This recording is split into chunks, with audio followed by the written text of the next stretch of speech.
ಕೇಂದ್ರ ಸರ್ಕಾರದಿಂದ ರಾಜ್ಯಕ್ಕೆ ಕಡಿಮೆ ಬರ ಪರಿಹಾರ ನೀಡಿರುವಂತಹ ಹಿನ್ನೆಲೆಯಲ್ಲಿ ಕೇಂದ್ರ ಸರ್ಕಾರದ ವಿರುದ್ಧ ಸಿಎಂ ಸಿದ್ದರಾಮಯ್ಯ ಪ್ರತಿಭಟನೆಗೆ ಕರೆ ಕೊಟ್ಟಿದ್ದಾರೆ. ನ್ಯಾಯಯುತವಾಗಿ ಕೊಡಬೇಕಾಗಿರುವಂತಹ ಬರ ಪರಿಹಾರವನ್ನು ಕೊಟ್ಟಿಲ್ಲ. ಹೀಗಾಗಿ ಕೇಂದ್ರ ಸರ್ಕಾರದ ವಿರುದ್ಧ ಪ್ರತಿಭಟನೆಗೆ ಸಿಎಂ ಕರೆ ಕೊಟ್ಟಿದ್ದಾರೆ. ಬಾಗಲಕೋಟೆಯಲ್ಲಿ ಸಿಎಂ ಸಿದ್ದರಾಮಯ್ಯ ಕೇಂದ್ರ ಸರ್ಕಾರದ ವಿರುದ್ಧ ಪ್ರತಿಭಟನೆಗೆ ಕರೆ ಕೊಟ್ಟಿದ್ದಾರೆ. ಕೇಂದ್ರ ಸರ್ಕಾರ ನಮಗೆ ಬರಬೇಕಾಗಿದ್ದಷ್ಟು ಅನುದಾನವನ್ನು ಕೊಟ್ಟಿಲ್ಲ. ಹೀಗಾಗಿ ನಾಳೆ ರಾಜ್ಯದಾದ್ಯಂತ ಹೋರಾಟ ಮಾಡಬೇಕು ಅಂತ ಸಿಎಂ ಸಿದ್ದರಾಮಯ್ಯ ಕರೆ ಕೊಟ್ಟಿದ್ದಾರೆ. ಕಾಂಗ್ರೆಸ್ನ ಕಾರ್ಯಕರ್ತರು ಹಾಗೂ ಮುಖಂಡರಿಗೆ ರಾಜ್ಯದಾದ್ಯಂತ ಹೋರಾಟಕ್ಕೆ ನಿಲ್ಲುವಂತೆ ಕರೆ ಕೊಟ್ಟಿದ್ದಾರೆ.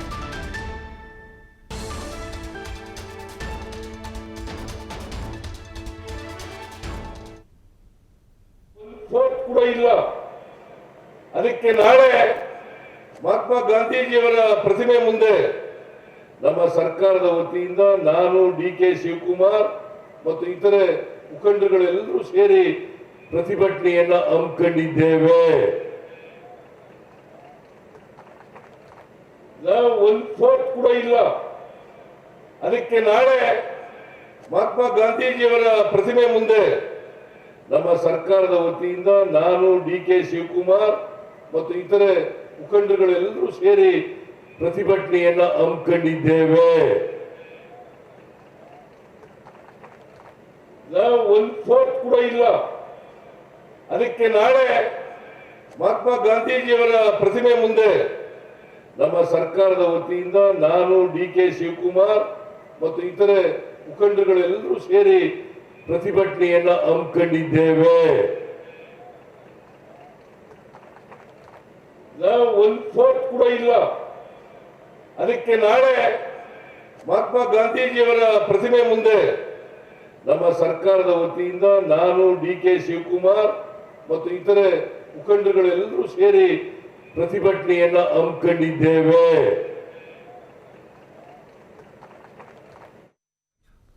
ಇನ್ನು ಸಿಎಂ ಸಿದ್ದರಾಮಯ್ಯ ಹೋರಾಟಕ್ಕೆ ಕರೆ ಕೊಟ್ಟಿದ್ದಾರೆ. ಕೇಂದ್ರ ಸರ್ಕಾರದ ವಿರುದ್ಧ ಕಡಿಮೆ ಒಂದು ಬರ ಪರಿಹಾರವನ್ನು ಕೊಟ್ಟಿರುವ ವಿಚಾರಕ್ಕೆ ಸಂಬಂಧಪಟ್ಟಂತೆ ಹೋರಾಟಕ್ಕೆ ಕರೆ ಕೊಟ್ಟಿದ್ದಾರೆ. ಅದೇ ರೀತಿಯಾಗಿ ಕೇಂದ್ರ ಸರ್ಕಾರದ ವಿರುದ್ಧ ಕಿಡಿಕಾರಿದ್ದಾರೆ. ನಾವು ಆಗಿರುವಷ್ಟು ಬರ ಪರಿಹಾರ ಏನಿದೆ ಅದನ್ನು ಪೂರೈಕೆ ಮಾಡಬೇಕು ಅಂತ ಬರ ಪರಿಹಾರಕ್ಕಾಗಿ ಮೊರೆಯನ್ನು ಇಟ್ಟಿದ್ವಿ.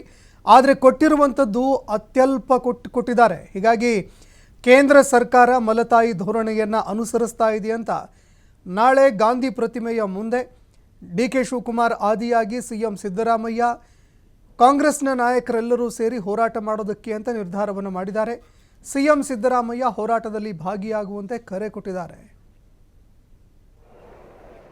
ಸುಪ್ರೀಂ ಕೋರ್ಟ್ನವರು ಇವರಿಗೆ ಛೀಮಾರಿ ಹಾಕಿ ಮೊದಲು ಇತ್ಯರ್ಥ ಮಾಡ್ರಿ ಅಂತ ಹೇಳಿದ್ರು. ಮೊದಲು ಇತ್ಯರ್ಥ ಮಾಡ್ರಿ ಅವರಿಗೆ ಅಂತ ಯಾರಿಗೆ ಅವ್ರಿಗೆ ಕೊಡ್ಬೇಕಾಗಿರ್ತಕ್ಕಂಥ ಬರ ಪರಿಹಾರ ಕೊಡ್ರಿ ಅವರಿಗೆ ಅಂತ ಹೇಳಿದ್ರು. ಅಟಾರ್ನಿ ಜನರಲ್, ಸಾಲಿಸಿಟರ್ ಜನರಲ್ ಇಬ್ರು ಕೂಡ ಕೇಂದ್ರ ಸರ್ಕಾರವನ್ನು ಪ್ರತಿನಿಧಿಸಿದ್ರು. ಅವರು ಸುಪ್ರೀಂ ಕೋರ್ಟ್ ಮುಂದೆ ಹೇಳಿದ್ರು, ನಮಗೆ 2 ವಾರ ಟೈಮ್ ಕೊಡಿ, 2 ವಾರ ಟೈಮ್ ಕೊಡಿ, ನಾವು ಅದನ್ನ ಕೇಂದ್ರ ಸರ್ಕಾರ ಕೇಳಿ ಇತ್ಯರ್ಥ ಮಾಡಿಸ್ತೀವಿ ಅಂತ ಹೇಳಿದ್ರು. ಸುಪ್ರೀಂ ಕೋರ್ಟ್ನವರು 2 ವಾರ ಟೈಮ್ ಕೊಟ್ಟರು. ಆಮೇಲೆ ಮತ್ತೆ ಬಂದರು. 21ನೇ ತಾರೀಕು ಕೇಸ್ ಇತ್ತು. 21ನೇ ತಾರೀಕು ಹೇಳಿದ್ರು ಅಟಾರ್ನಿ ಜನರಲ್ ಮತ್ತು ಸಾಲಿಸಿಟರ್ ಜನರಲ್, ಇನ್ನೊಂದು ವಾರ ಟೈಮ್ ಕೊಡಿ, ನಮಗೆ ಇನ್ನೊಂದು ವಾರ ಟೈಮ್ ಕೊಡಿ, ನಾವು ಇತ್ಯರ್ಥ ಪಡಿಸ್ತೀವಿ ಅಂತ ಹೇಳಿದ ಮೇಲೆ ನಾಳೆ 28ಕ್ಕೆ ಕೇಸ್ ಇದೆ. ನಾಳೆ 28ಕ್ಕೆ ಕೇಸ್ ಇದೆ. ಅದಕ್ಕೋಸ್ಕರ ಅವರು ಈಗ ತರಾತುರಿನಲ್ಲಿ 3,498 ಕೋಟಿ ರೂಪಾಯಿಗಳನ್ನ ಪರಿಹಾರ ಇವತ್ತು ಬಿಡುಗಡೆ ಮಾಡ್ತೀವಿ ಅಂತ ಹೇಳಿದ್ದಾರೆ. ಕೇಂದ್ರ ಸರ್ಕಾರ 3,498 ಕೋಟಿ.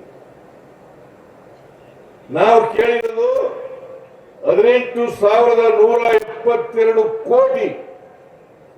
ಅವ್ರು ಕೊಡ್ತಾ ಇರೋದು 3,498 ಕೋಟಿ. ಕಡಿಮೆ ಅಲ್ವಾ ಅದು? 4ನೇ ಒಂದು ಭಾಗನೂ ಕೂಡ ಇಲ್ಲ. ಅದಕ್ಕೋಸ್ಕರ ಬಹಳ ಕಡಿಮೆ ಕೊಟ್ಟಿದ್ದಾರೆ ಪರಿಹಾರವನ್ನ ಅಂತ ಹೇಳಿ ನಾಳೆ ನಾವು 1/4 ಕೂಡ ಇಲ್ಲ. ಅದಕ್ಕೆ ನಾಳೆ ಮಹಾತ್ಮ ಗಾಂಧೀಜಿಯವರ ಪ್ರತಿಮೆ ಮುಂದೆ ನಮ್ಮ ಸರ್ಕಾರದ ವತಿಯಿಂದ ನಾನು DK ಶಿವಕುಮಾರ್ ಮತ್ತು ಇತರೆ ಮುಖಂಡಗಳೆಲ್ಲರೂ ಸೇರಿ ಪ್ರತಿಭಟನೆಯನ್ನ ಹಮ್ಮಿಕೊಂಡಿದ್ದೇವೆ.